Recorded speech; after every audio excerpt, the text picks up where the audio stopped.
옆에 계신 분과 인사하겠습니다. 사랑하고 축복합니다. 인사 나누시겠습니다.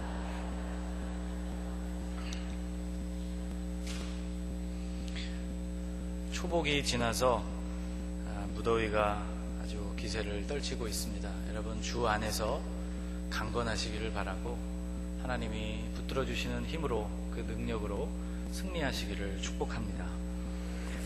출애굽기는 이집트를 탈출하여서 광야에 머물던 때의 이야기를 우리에게 들려주는 성경입니다. 오늘 본문을 보면 이스라엘 백성들은 르비딤이라는 곳에서 머물고 있었는데, 이스라엘 백성들이 율법을 받은 곳은 시내산이죠. 모세가 시내산에 올라가 있는 동안 이스라엘 백성들은 시내산 아래쪽에 캠프를 치고 그곳에 머물렀습니다. 이 르비딤이라는 장소는 시내산으로 이동하기 직전에 그들이 머물렀던 장소입니다. 어느 날 아말렉이 이스라엘 백성들의 진영으로 몰려오게 되어서 이스라엘을 공격하게 됩니다. 전투가 불가피한 상황이 된 것이죠. 이 전투에서 이스라엘은 하나님의 도우심으로 승리를 얻게 됩니다. 그런데 그 비결이 좀 특이했습니다. 여호수아와 백성들은 전투를 위해서 아말렉을 향해서 나아가게 되었고, 이때 모세, 아론, 그리고 훌이라는 세 사람은 특이하게도 산으로 올라가게 됩니다. 그 산 위에서는 전쟁터의 상황이 아주 잘 내려다 보이는 그런 산이었습니다. 그곳에서 모세는 손을 하나님께 들어 올렸습니다. 놀랍게도 손을 들고 있는 동안에는 전투가 이스라엘 편에 유리하도록 진행이 되었고, 손을 내리게 되면 그 반대의 일이 생기게 되었습니다. 11절 말씀이 그런 기록이죠. 11절 말씀을 세번역으로 읽어보면 이렇게 되어 있습니다. 모세가 그의 팔을 들면 이스라엘이 더욱 우세하고 그가 팔을 내리면 아말렉이 더욱 우세하였다. 여러분, 그렇다면 모세는 왜 하필 손을 든 것일까요? 손은 히브리어로 야드입니다. 그런데 이 야드, 히브리어가 말하는 손이 뜻하는 바가 좀 특별합니다. 에스겔서 1장을 보면 하나님의 권능이 에스겔 위에 머물렀다는 기록이 등장하는데, 포로기에 있었던 에스겔에게 하나님이 말씀을 주시고 그를 부르셔서 그로 하여금 하나님의 일을 감당하게 하시는 그 소명의 장면이 이 에스겔 1장에 기록되어 있습니다. 거기 3절 말씀을 보면 이렇게 되어 있습니다. 갈대아 땅 그발 강가에서 여호와의 말씀이 부시의 아들 제사장 나 에스겔에게 특별히 임하고 여호와의 권능이 내 위에 있으니라. 여호와의 권능이라고 되어 있죠. 그런데 실은 히브리어 성경에서 이 본문을 찾아보면 야드 아도나이, 주님의 손이라고 되어 있습니다. 여호와의 손이라는 이 부분을 야드 아도나이, 주님의 손이라고 히브리인들은 읽죠. 이 능력을 손으로 번역했다는 것입니다. 우리말로 이 말씀이 번역되는 과정에서 이 손이 가지고 있는 의미가 분명하게 번역이 된 것이죠. 다윗은 이렇게 간구를 했습니다. 시편 31편 15절 말씀을 보면 나의 앞날이 주의 손에 있사오니 내 원수들과 나를 핍박하는 자들의 손에서 나를 건져 주소서. 손이 두 번 등장하죠. 주님의 손이 등장하고 원수와 핍박자들의 손이라는 표현이 등장합니다.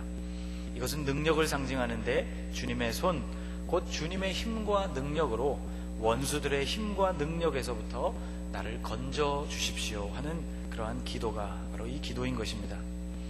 또 구약 성경을 보면 손을 늘어뜨린다는 표현이 나오는데, 손을 늘어뜨린다는 표현은 쇠약해진 상태를 뜻했습니다. 스바냐 3장 16절 말씀, 그날의 사람이 예루살렘에 이르기를 두려워하지 말라, 시온아 내 손을 늘어뜨리지 말라, 그렇게 기록되어 있습니다. 손을 늘어뜨리지 말라는 것은 약해지지 말고 강하고 담대하라는 그런 표현인 것이죠. 또 손을 잡거나 혹은 손을 내밀어서 대는 행위, 그것은 권세, 능력, 그리고 복을 전달하는 행위였습니다. 창세기 48장에 보면 야곱이 손자들의 머리 위에 손을 얹고 축복하는 장면이 나오는데, 거기 보면 이스라엘이 오른손을 펴서 차남 에브라임의 머리에 얹었다고 기록하고 있습니다. 손을 사람의 머리에 얹는 행위, 이것은 바로 그 능력과 축복이 하나님으로부터 그에게 전달되기를 바라는 간절한 그런 뜻이 담겨 있는 행위였다는 것이죠. 예수님께서는 손을 대심으로 병을 낫게 하셨습니다. 마가복음 1장 41절 말씀, 예수께서 불쌍히 여기사 손을 내밀어 그에게 대시며 이르시되 내가 원하노니 깨끗함을 받으라. 주님이 그의 손을 환자에게 대어주심으로 그 병이 물러가고 그에게 건강을 회복시켜 주셨다는 것입니다. 또 사도행전 8장을 보면 두 사도였던 베드로와 요한이 이방 지역이었던 사마리아 지역에 가서 그곳에서 예수를 믿게 된 사람들의 머리 위에 손을 대게 되었을 때 그들이 성령 충만함을 경험하게 됩니다.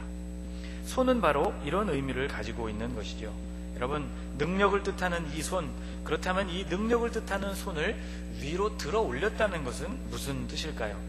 손을 든다는 것이 무슨 의미를 가지고 있길래 이스라엘이 승리하도록 만들어 주었던 것일까? 성경에서 손을 들어 올리는 것은 두 가지를 크게 뜻했습니다. 우선은 무력을 행사하는 그런 뜻을 가지고 있습니다. 열왕기상 11장 26절 말씀을 보면 솔로몬에 대해서 반기를 들었던 여로보암이라는 인물에 대해서 이렇게 표현을 합니다. 솔로몬의 신하 느밧의 아들 여로보암이 또한 손을 들어 왕을 대적하였으니, 자신의 능력으로 왕의 능력에 도전하는 행위를 가한 것, 이것이 바로 손을 든다는 첫 번째 의미입니다. 그러나 이것과는 정반대의 뜻도 있습니다. 손을 든다는 것이 포기, 항복 또는 탄원을 뜻하는 그런 의미이기도 했죠. 시편 28편 2절을 보면 이런 기도가 등장합니다. 같이 한번 읽어볼까요?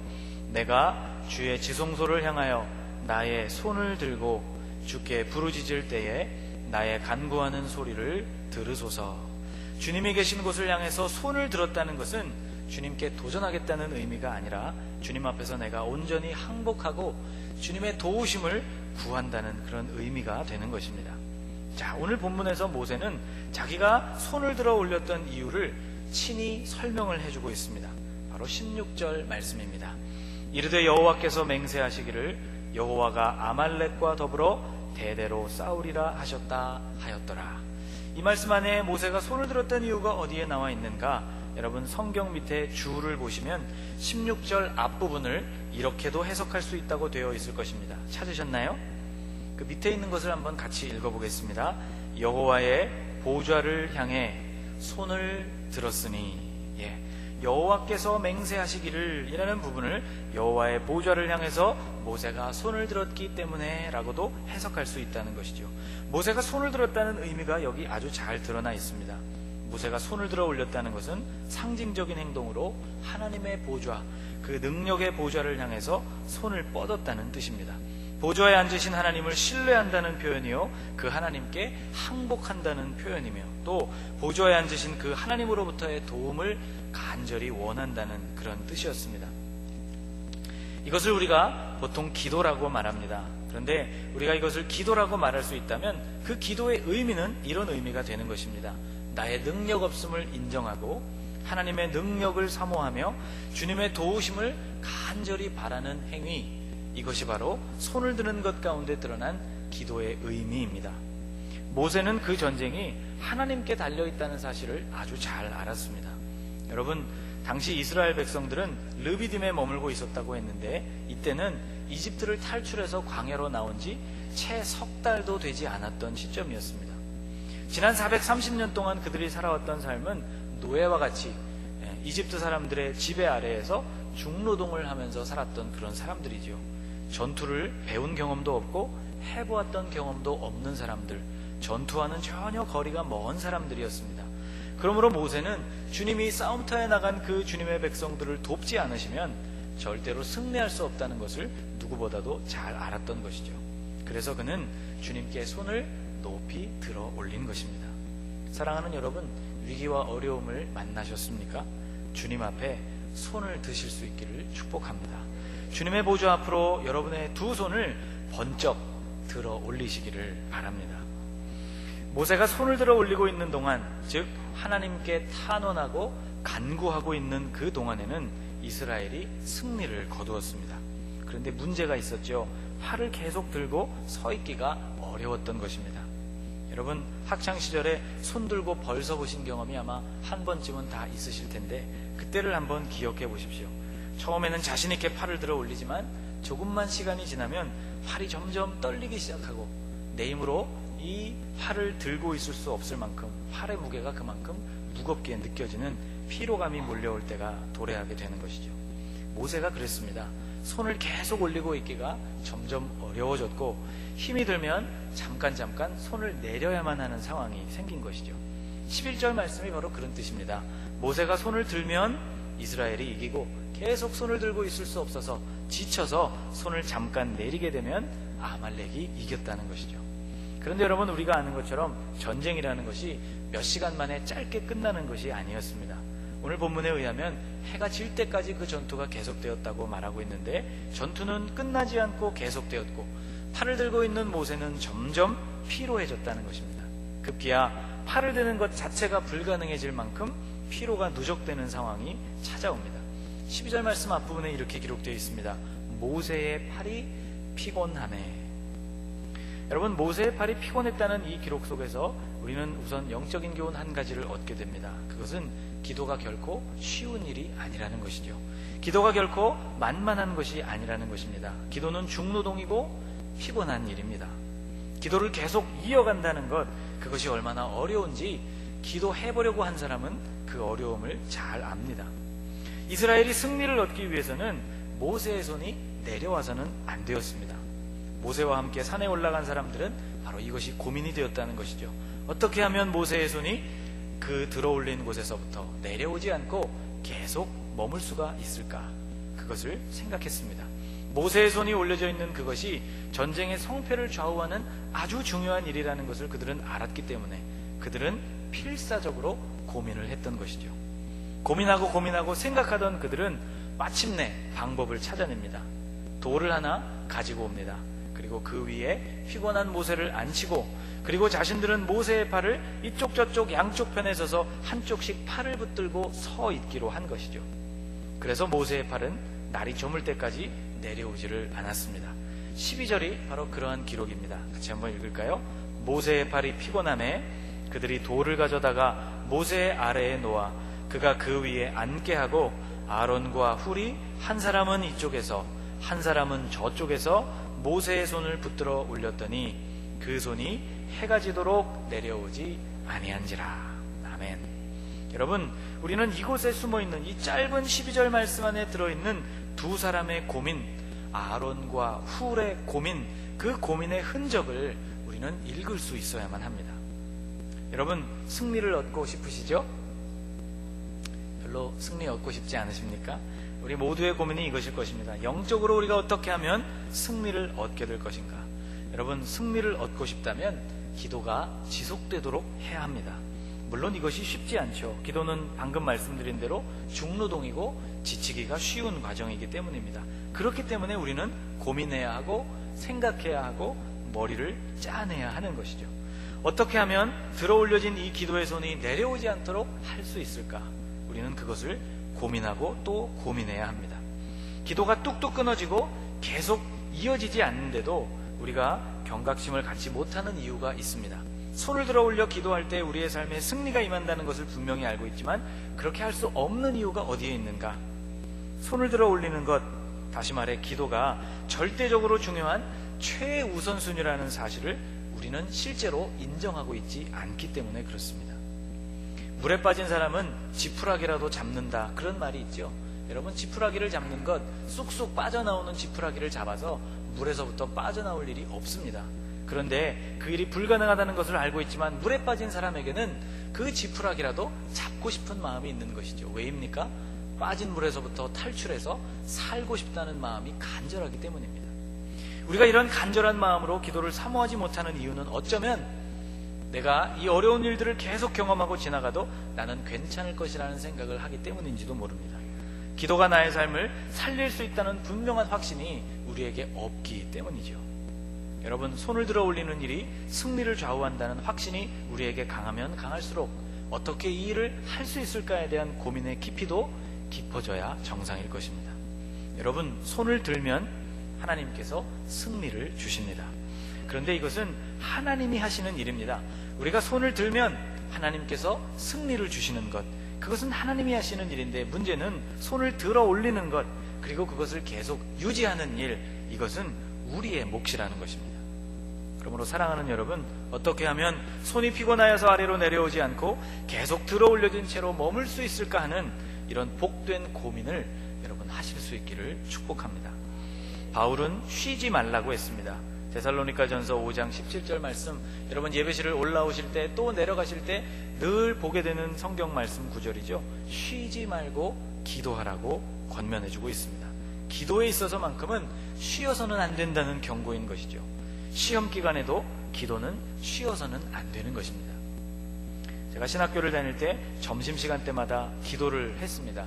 학교가 변화되고 교수님들의 마음에 뜨거운 열정과 성령으로 충만해지고 학교의 모든 분위기들이 복음적으로 바뀌어져서 하나님이 기뻐하시는 일들을 감당할 수 있는 학교가 되게 해주시고, 부름받은 우리가 그 하나님의 일들을 잘 감당할 수 있는 그런 사람이 되게 해주십시오. 그런 기도를 매 점심시간마다 모여서 했습니다. 그런데 점심시간이라는 것이 제한이 되어 있어서 밥을 먹어야 하기 때문에 식사의 유혹을 뿌리치지 못하는 친구들은 그냥 식당으로 달려가기도 하고, 특별히 기도하는 사람들이 확 줄어드는 때가 언제냐면 시험기간이었습니다.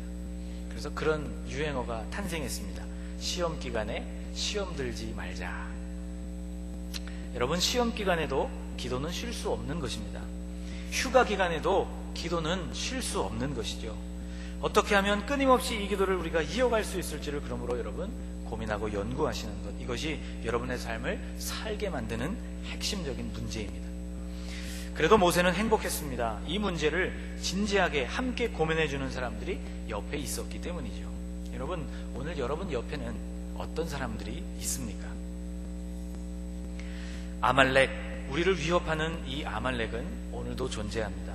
이것은 조용히 있었던 우리에게 갑자기 몰려와서 싸움을 걸어오기도 하고, 또는 육체의 정욕, 안목의 정욕, 이생의 자랑으로 우리를 유혹하기도 합니다. 승리의 비결이 무엇입니까? 그때에도 우리가 하나님을 향해서 손을 드는 것입니다. 하나님은 이 일을 절대 잊어버리지 말라고 말씀하십니다. 전쟁터에 나갔던 여호수아에게 이 사실을 분명히 알려주라고 하나님은 말씀하십니다. 14절 말씀을 한번 같이 읽겠습니다. 여호와께서 모세에게 이르시되 이것을 책에 기록하여 기념하게 하고 여호수아의 귀에 외워 들리라. 내가 아말렉을 없이하여 천하에서 기억도 못하게 하리라. 여러분, 이 상황을 한번 생각해 보십시오. 사실 전쟁터에 백성들을 이끌고 나간 여호수아의 입장에서는 산 아래에 있었을 뿐만 아니라 전쟁을 수행하기 위해서 산 위에 올라간 세 사람에게 어떤 일이 일어나고 있는지를 절대로 볼 수 없었을 것입니다. 그러나 승리가 임한 그 진원지가 산 밑에서 싸우고 있었던 사람들 뿐만 아니라 산 위에서 그 일을 하나님께 아뢰고 손을 하나님께 들어올린 곳으로부터 임했다는 이 분명한 사실을 여호수아는 반드시 알아야 할 필요가 있었다는 것이죠. 그래서 주님은 모세에게 이것을 신신당부하고 있는 것입니다.